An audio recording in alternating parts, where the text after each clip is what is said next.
So I'm Dan, and I'll be talking about the experience. And well, to start off, at first, before we met Max and before we really started planning too much, I think we were a little bit nervous about what to expect and how to make good questions for Max. And what we didn't know is that Max's story is unbelievably detailed, straightforward, and Max is very, very good at telling his story. And although the experience was incredibly intense, I thought that sitting with Max and talking to him was very easy, and we connected very well. Even when we conversed very hard topics that usually we would never bring up. And next, Max's story contains a lot of really tough parts, but what I found most amazing about Max's story is that even with those parts, even though he had to undergo his challenging past, he came back, he persevered, and he's made an incredibly successful life. And he even shared his unique ideas about politics, the world, and a new perspective that you don't see very often from a person who's seen the ups and downs of humanity.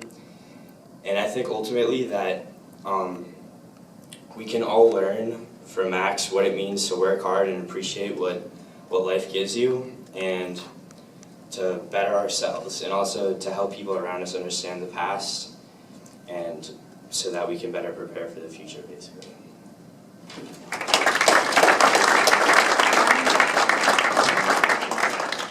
So I'm Jonah, and I'll be speaking about the project. So just like Dan said, we had a great time visiting Max.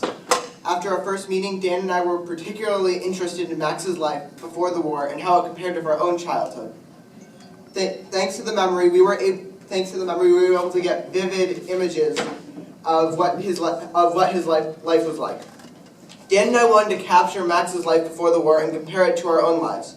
So we made a time capsule. We put a modern twist on this time capsule by using modern-day items to represent Max's childhood. In it, we put anything ranging from items representing Max's summers at the beach to his father singing Schubert. We also put some items in from our own lives to compare.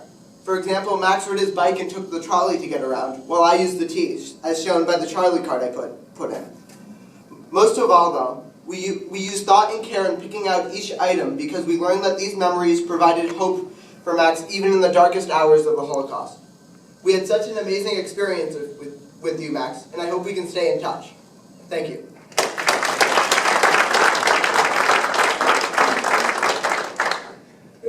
I had a wonderful time with Dan and Jonah. It's really midor lador, from generation to generation. And that's what I find for me is most important. Yes, we remember the Holocaust, we cannot forget it.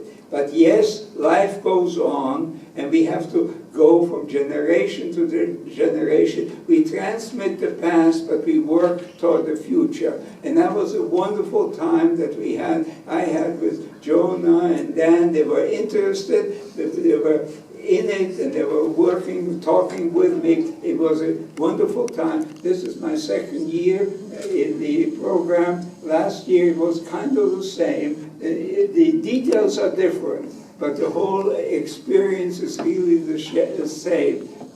Meeting the next generation, trying to get the next generation what's important, and where we're going to build a good, new, continuing Jewish life. Thank you.